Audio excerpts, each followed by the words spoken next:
तो मुन्ना शुक्ला जिस जातीय वर्ग से आते हैं, भूमिहार जाति से मुन्ना शुक्ला आते हैं, और भूमिहार जिस तरीके से, जिस उत्साह में है, जिस उमंग में है अपना वोट मुन्ना शुक्ला को देने के लिए वैशाली में, और उसके साथ यादवों का वोट, उनके साथ मुसलमानों का एक बड़ा तबका,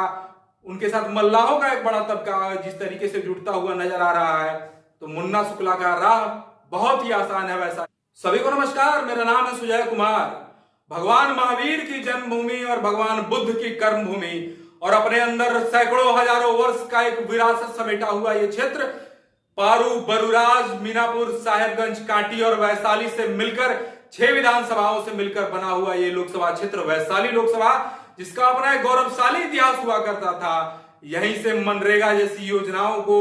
जन्म देने वाले रघुवंश प्रसाद सिंह, जो कि वैशाली लोकसभा सीट से 5 बार सांसद रहे हैं। अब लेकिन हालात और समीकरण बदल चुका है। ये वर्ष 2024 है, लोकसभा चुनाव की रणभेदियां बज चुकी है। इस बार लोजपा से चिराग पासवान ने अपना उम्मीदवार वीणा देवी को बनाया है, वहीं दूसरी तरफ राजद के उम्मीदवार लालगंज के पूर्व विधायक बाहुबली और जनबली मुन्ना शुक्ला जी को बनाया गया है। और जिस तरीके के जातीय समीकरण वैशाली के अंदर नजर आ रहे हैं, वैशाली में भूमिहार, यादव, मुसलमान और अभी वर्तमान में सनफ मल्लाह मुकेश सहनी जो तेजस्वी यादव के साथ गठबंधन किए हैं, और जिस तरीके से मल्लाहों का एक बड़ा तबका मुन्ना शुक्ला जी के साथ जुड़ा हुआ है, तो समीकरण के आधार पर राजनीतिक समीकरण देखिए, जातीय समीकरण देखिए, सामाजिक समीकरण देखिए। समीकरण के आधार पर खुद मुन्ना शुक्ला जिस जातीय वर्ग से आते हैं, भूमिहार जाति से मुन्ना शुक्ला आते हैं, और भूमिहार जिस तरीके से, जिस उत्साह में है, जिस उमंग में है अपना वोट मुन्ना शुक्ला को देने के लिए वैशाली में, और उसके साथ यादवों का वोट, उनके साथ मुसलमानों का एक बड़ा तबका,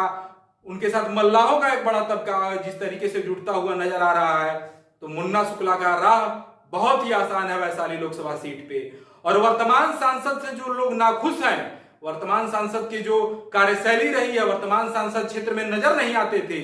उनसे लोग काफी नाराज हैं, नाखुश हैं। तो वैशाली जिसका अपना एक गौरवशाली इतिहास रहा है, और उस इतिहास को एक आवाज बनाकर इस देश के अंदर उसका इतिहास को बढ़ाने का, सम्मान देने का काम था।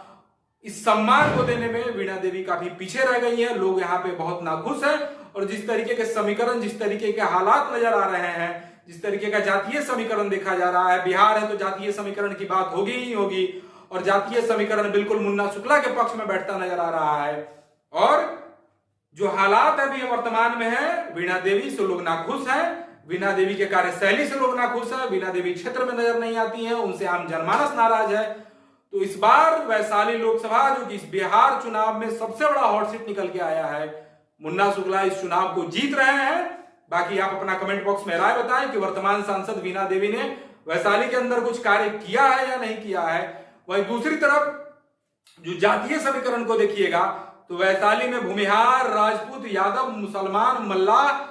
इन्हीं जातियों का, यादवों का, भूमिहारों का, राजपूतों का, इन्हीं लोगों का निर्णायक वोट है। और ये लोग जिसके पक्ष में है, चुनाव उसकी झोली में है। तो समीकरण को देखिए तो भूमिहार मुन्ना शुक्ला के साथ, यादव मुन्ना शुक्ला के साथ, मुसलमान मुन्ना शुक्ला के साथ, मल्लाह मुन्ना शुक्ला के साथ, और बाकी जो कुछ टूटे फूटे वोट हैं, जो कुछ वीणा देवी से जो लोग नाराज चल रहे हैं, वो वोट का जो समीकरण बन के एक तैयार हो रहा है। तो मुन्ना शुक्ला का जो माहौल नजर आ रहा है, जिस तरीके की जनसभाएं में भीड़ रही है, हजारों हजार की संख्या में लोग आ रहे हैं, ये भीड़ और ये समीकरण साबित कर रहा है कि मुन्ना शुक्ला वैशाली लोकसभा को बहुत आसानी से जीत चुके हैं। और वीणा देवी को जो 2 बार मौका दिया गया है, लोग उनसे नाखुश हैं, लोग उनसे नाराज हैं, लोग उनसे त्रस्त हैं। तो आप सभी अपना राय कमेंट बॉक्स में बताएं कि वैशाली लोकसभा सीट पे